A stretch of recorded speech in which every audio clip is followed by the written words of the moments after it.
I tried to sue Netflix, and accidentally became their head writer. I stormed into Netflix HQ with my lawyer, a printed cease and desist, and a righteous sense of injustice. Their legal rep looked at the paperwork and said, "This is emotionally compelling. Would you consider pitching this as a limited series?" I said no. They said, "Congratulations. You start Monday."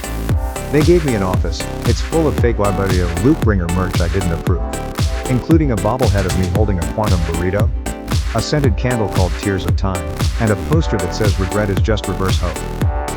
That's not even a quote from me. That's a quote from my 10th grade gym teacher. He was going through something. I now manage 12 writers.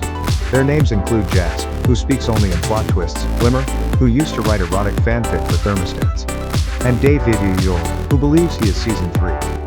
They communicate in vague metaphors and pop culture references.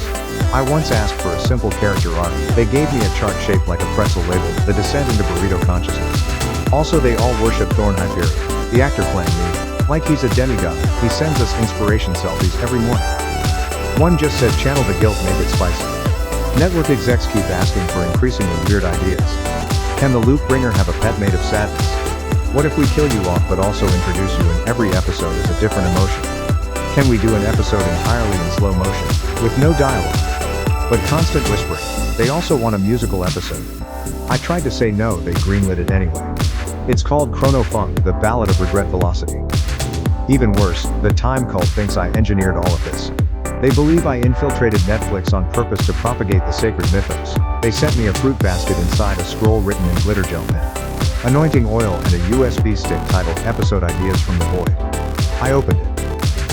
One idea was Loopbringer fights his own conscience in the form of a sentient trenchcoat. Another one just said snakes in space regretful.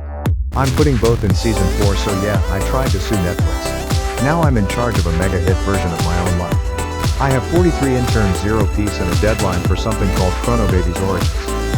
But hey, the catering is great, the coffee machine screams affirmations, and if I play my cards right, I might greenlight a spin-off where CX opens a cursed co-working space. So if you're ever tempted to take down a streaming empire, just know you might end up as their most valuable content asset, and you'll never sleep again.